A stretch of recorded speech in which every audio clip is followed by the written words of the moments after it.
um bom líder é um bom liderado.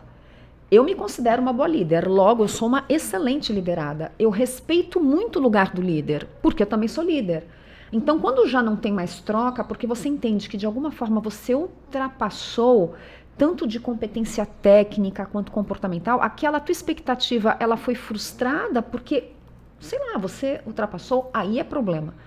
Agora, em termos técnicos, o líder, ele não tem que ser o melhor técnico. Aliás, o líder, ele não deve ser o melhor técnico. E é o que acontece no Brasil e no mundo, tá? Melhor dizendo. Quem é promovido a líder? O melhor professor, o melhor técnico. Não necessariamente ele é um líder. O melhor de fato, né? técnico de TI. Só que o cara não é líder, ele é o melhor técnico. Acontece muito isso em vendas também. Às vezes a pessoa é um excelente Isso, vendedor. excelente. E aí transformam ele num gerente de vendas ou num líder de vendas. E aí a empresa deu 2 tiros no pé. Porque ela tirou o melhor vendedor dela, porque transformou Sim. num líder de vendas.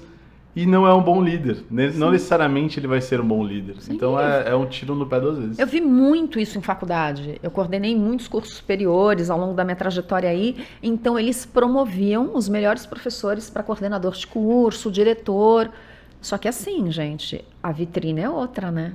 Vem pedra de tudo quanto é lado. E o cara é um excelente professor. Ele saiu da sala de aula onde ele brilhava e ele perdeu toda a credibilidade porque colocaram uma pessoa que não tem competência de gestão para a gestão. Isso é um grande equívoco. Dentro da sala de aula ele comandava, ele era o dono daquele espaço, ele se sentia bem daquele meio ambiente. Tiraram ele dali para fazer uma coisa que ele não tinha a capacidade, ou então não era dele ser líder. E aí transformou ele num péssimo supervisor. Uma pergunta. Assim. Um exemplo é esse professor. Ele não tem um skill de líderes, mas ele poderia fazer aflorescer isso dentro dele. Excelente, Ricardo. Liderança é treinável.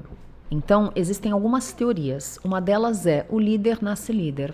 Essa teoria veio por água abaixo, né? Ah, mas Lara...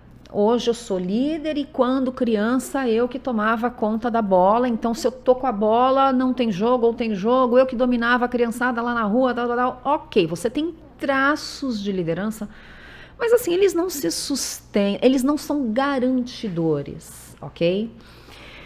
Então, existe uma teoria de que líder é comportamento e eu prezo muito essa teoria, né? É você desenvolver o comportamento. Então, assim, que comportamento, que competências seriam desejáveis hoje para um bom líder?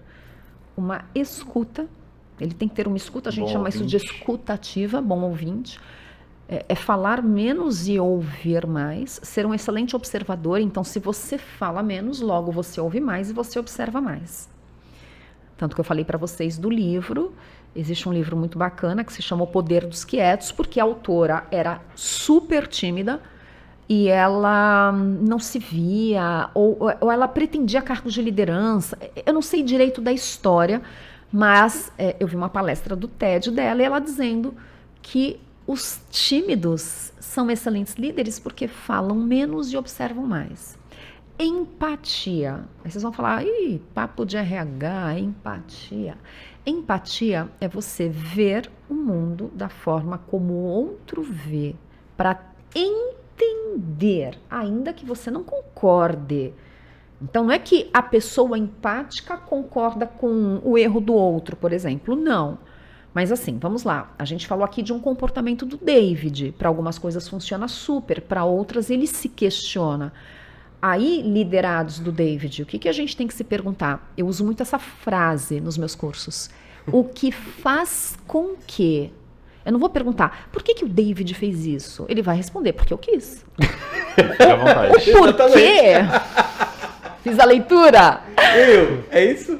Com certeza. O porquê, gente, pode trazer a resposta. Porque eu quis, porque não quis. Agora, quando eu pergunto, David, o que faz com que você faça isso? Ele, o sim e o não cabe como resposta. Ele vai pensar, então, eu fiz isso. Aí ele começa a se justificar. E a partir da justificativa dele, se eu tenho a intenção de entendê-lo, eu vou escutar, eu vou observar, eu vou tentar me colocar no lugar dele.